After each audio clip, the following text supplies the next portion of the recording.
Ang biyaya ng isang tahimik na buhay. Sa Baganga, Davao Oriental, nakilala ang grupo ni Karen ang mga masisipag na pastor na namumuhay ng tahimik habang masigasig na naglilingkod sa community.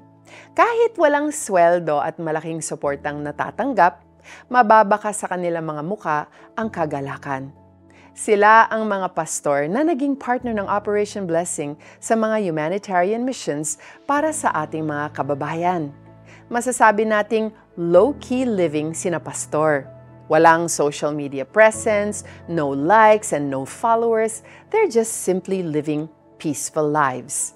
Malayo man sa lahat ng city life comforts, they are pursuing the kind of life that the Apostle Paul talked about sa Thessalonians nung sabihan niya ang mga ito ng, pagsikapan ninyong mamuhay ng tahimik, pakialaman ang sariling gawain, at magtrabaho kayo upang mabuhay tulad ng itinuro namin sa inyo. But what does it mean to choose a quiet life with Jesus? 1. Finding satisfaction in Jesus. Jesus is like a fountain of life that will satisfy our thirsty souls and longing hearts. 2.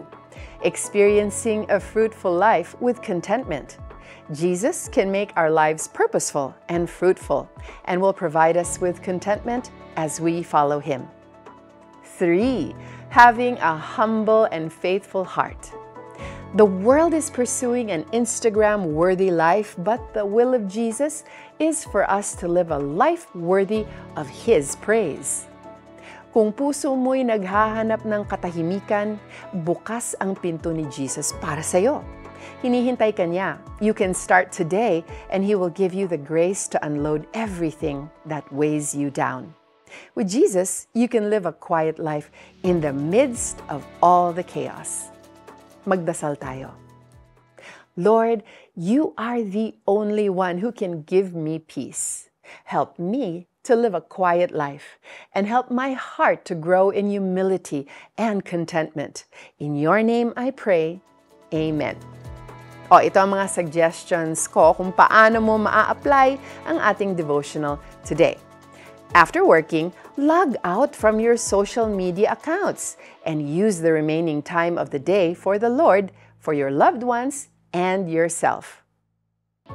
Pagsikapan ninyong mamuhay ng tahimik, pakialaman ang sariling gawain, at magtrabaho kayo upang mabuhay tulad ng itinuro namin sa inyo.